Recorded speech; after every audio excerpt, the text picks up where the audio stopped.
আসসালামু আলাইকুম, hello everyone, welcome to my new blog. তো নিয়ে আসলাম শীতের পিঠা। তো শীতের ভাপা পিঠা কার না পছন্দ, মোটামুটি সবারই অনেক ফেভারিট। তো আজকে আমার মা ভাপা পিঠা বানাচ্ছিল।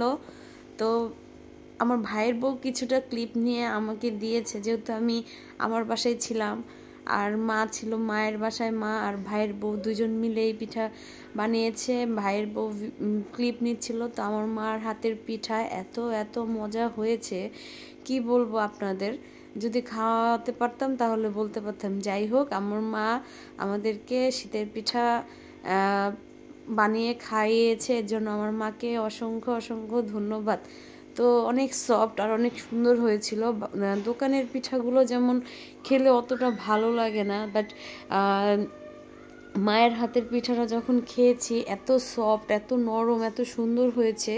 আর আমি পিঠা খাই হচ্ছে মিষ্টি কম আর নারকেল বেশি দিয়ে খাই। তো আমার মাকে ফোনে বলে দিয়েছিলাম যে আমার জন্য যে কয়টা পিঠা বানাবা, তো আমাকে মিঠাই কম দিবে, নারকেল বেশি দিবে, এতে অনেক ভালো লাগে। তো আপনারা কে কে শীতের পিঠা খেয়েছেন অবশ্যই অবশ্যই কমেন্টে জানাবেন। আর আমার গাজীপুরের আমার মাকসু আন্টি আছে, আমার আম্মুর ছোট বোন।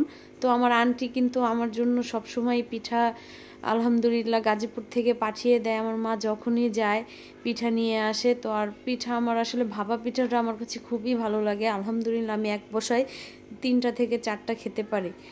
আর কিনা পিঠা খাই বাধ্য হয়ে, বাসায় যেহেতু ওরকম বানাতে পারি না, সেক্ষেত্রে আমি 2টার মতো খেতে পারি। আর বাসায় যদি বানানো হয় সেই পিঠাগুলো আমি তৃপ্তি সহকারে খাই, আমার খুবই ভালো লাগে।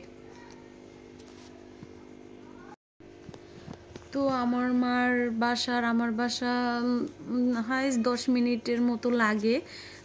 গাড়ি অনেক অনেক কিছু দিয়ে যাওয়া যায়, সিএনজি, অটোরিকশা, বাস।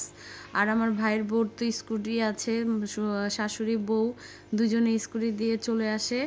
আর হচ্ছে আমার ব্লগগুলো যদি আপনাদের ভালো লেগে থাকে অবশ্যই অবশ্যই ফেসবুক পেজে যে লাইক, কমেন্ট অ্যান্ড শেয়ার করে দিবেন।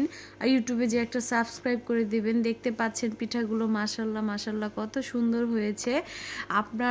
আপনারা বাসায় ট্রাই করবেন। আমি আসলে বাসায় ট্রাই করলে পারবো, বাট ছোট বাচ্চা দেখে, আয়ান যেহেতু এখনও ছোট, এর জন্য আমি আসলে এরকম ট্রাই করি না। ইনশাল্লাহ করব। তো এই যে হটপটে রেডি করে রেখেছে, দেখতে পাচ্ছেন কত সুন্দর লাগছে। তো হটপটে রাখলে কি হয়, পিঠাটা একটু অনেক গরম গরম থাকে। আর ভাপা পিঠাটা কিন্তু ঠান্ডা খেলে ভালো লাগে না, একটু গরম গরমই খেতে হয়। তো আজকের মতো এখানেই বিদায় নিচ্ছি। সবাই ভালো থাকবেন, সুস্থ থাকবেন, আমাদের পাশে থাকবেন। আল্লাহ হাফেজ। আর হচ্ছে আরেকটা কথা বলতে ভুলে গেছি, ধন্যবাদ ধন্যবাদ দোলা, আমার ভাইয়ের বউ, তুমি ভালো থেকো, সুস্থ থেকো। আল্লাহ হাফেজ।